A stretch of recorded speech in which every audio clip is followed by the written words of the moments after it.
Rio de Janeiro transborda o horror. Entre os 80 tiros dos homens do Exército que executaram um inocente, uma chuva forte e o desabamento de 2 prédios hoje na comunidade de Muzema, vem à tona a total incompetência dos poderes públicos e o descaso de governantes e instituições com a população. Sobre a tragédia dessa manhã, com mortos, feridos e desaparecidos, a Prefeitura informou que as construções são irregulares. Há denúncias de que a comunidade é controlada por milicianos. De novo, eles. Para analisar as relações promíscuas entre o poder oficial e o paralelo e também como toda essa lama vem em avalanche e desaba sobre os cariocas, por Skype, o jornalista Fernando Brito, do blog Tijolaço. Boa tarde, Fernando. Boa tarde. Seja bem-vindo. Eu queria que você analisasse para a gente qual é essa história por trás desses andares que vieram abaixo hoje. Olha, no início do programa falou-se uma espécie de repetição das tragédias. Essa é uma tragédia de tipo novo, porque ela é marcada por um novo problema diferente daqueles que nós tínhamos quando as tragédias eram de encostas que desabavam sobre barracos de gente pobre, que acabava ocupando as encostas. Agora não. Agora é um novo quadro. São as áreas de ocupação mais recentes, como aquela área de Jacarepaguá, da favela da Muzema, que é até quase um bairro de classe média baixa, Rio das Pedras, que é outra área de ocupação, curiosamente, 2 áreas controladas por uma milícia formada de policiais e ex-policiais, como inclusive o notório capitão Adriano, esse que está foragido e que foi contratado lá do gabinete do senador Flávio Bolsonaro. Vocês podem reparar nas imagens que o que desabou não foram barracos, não foram casebres de gente que ocupou uma encosta, um talvegue para construir a sua casa, não. São terrenos grilados, ocupados de área de preservação, área pública, e construções, inclusive, repare, muito semelhantes umas às outras, dando toda a impressão de que foi o mesmo, entre aspas, empreendedor, que construiu aqueles prédios de maneira precária, de maneira insegura, e com a ausência do poder público e seus programas habitacionais, tornou-se a alternativa para gente de classe média baixa, que dispunha de 80, 100, 110, 120, 130 mil reais no máximo para comprar um imóvel relativamente próximo da área urbana da cidade, que é uma área muito bem servida de transportes, apesar de ser na Zona Oeste, é uma área servida de transportes, fica inclusive ao lado de um bairro tradicional que é o Itanhangá, onde há um clube de golfe, etc. Então, o que aconteceu? O próprio jornal Globo agora registra, de 1 ano e meio, 2 anos para cá, as construções irregulares ali, de prédios de 4, 5, 6, 7 andares, elas explodiram. São construções caras, que exigem cada uma delas, talvez 1 milhão, 1 milhão e 300, 1 milhão e 400, para você construir 30, 40 unidades habitacionais e vender com lucro de 100%, 150%, talvez mais ainda, porque o terreno foi obtido, digamos, de maneira gratuita. Então, isso é diferente. Não é mais o que nós tínhamos de morte e desastre na periferia com a ocupação irregular por gente pobre. Não, agora nós temos verdadeiras empresas de um Estado parapolicial explorando as pessoas e se servindo, inclusive, da falta, como eu disse, de um sistema habitacional, criando, com essas construções inseguras, irregulares e perigosas, como se viu, uma espécie de minha casa, minha morte do poder militar privado.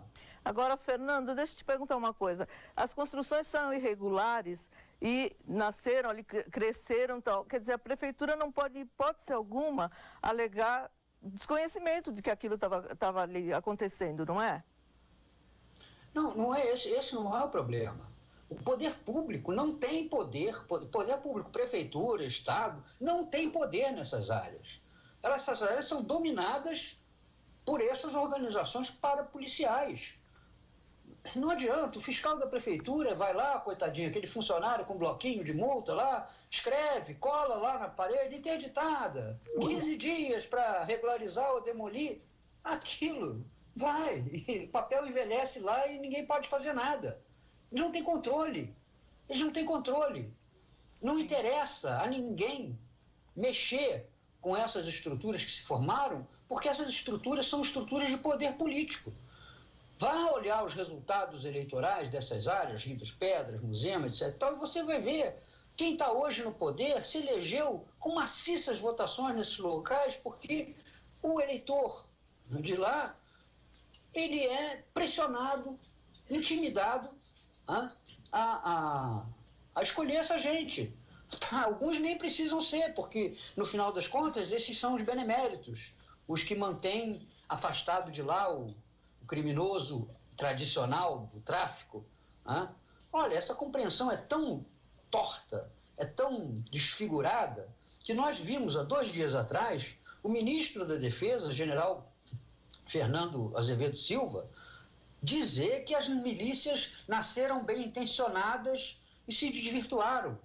Elas nunca foram bem intencionadas, sempre foram grupos criminosos que nasceram do Esquadrão da Morte, nasceram da Polícia Mineira, nasceram das práticas mafiosas de cobrar dos comerciantes e dos moradores pela proteção. Agora mesmo, está no jornal o Globo, os moradores daquele local onde ficam os prédios que caiu pagavam entre 60 e 100 reais mensalmente à milícia. Sim, agora... Então não é possível. Pois não. Queria que você comentasse um outro assunto do dia, Fernando, que é a questão da interferência do governo Bolsonaro na Petrobras. Então, a estatal chegou a anunciar que o valor médio do litro do combustível iria subir 5,74%. A partir de sexta-feira, Bolsonaro foi lá e mandou segurar esse preço.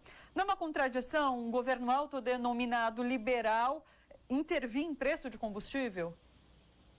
Eu acho que a contradição maior é, inclusive, da mídia.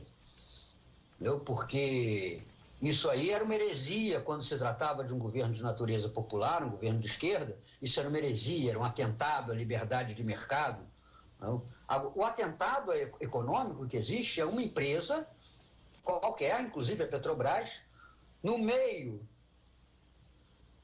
de uma ameaça generalizada de subida da inflação, com 15 dias desde seu último aumento, decretar um aumento de 5,7% nos combustíveis.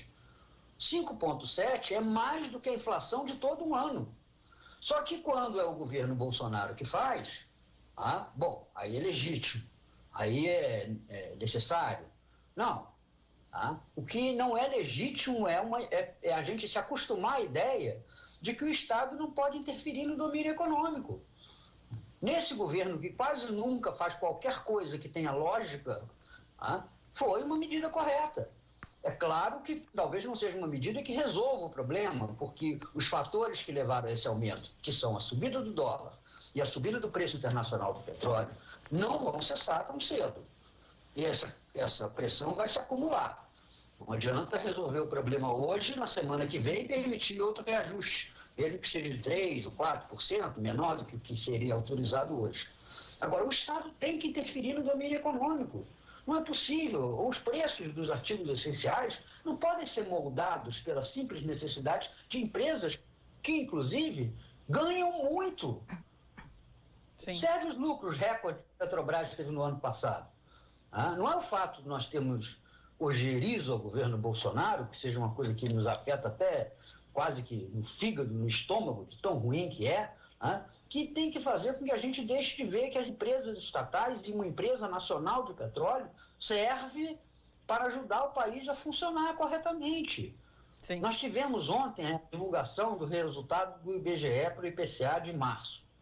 0,75%, a maior taxa desde março de 2009, se eu não me engano. Nós tivemos o índice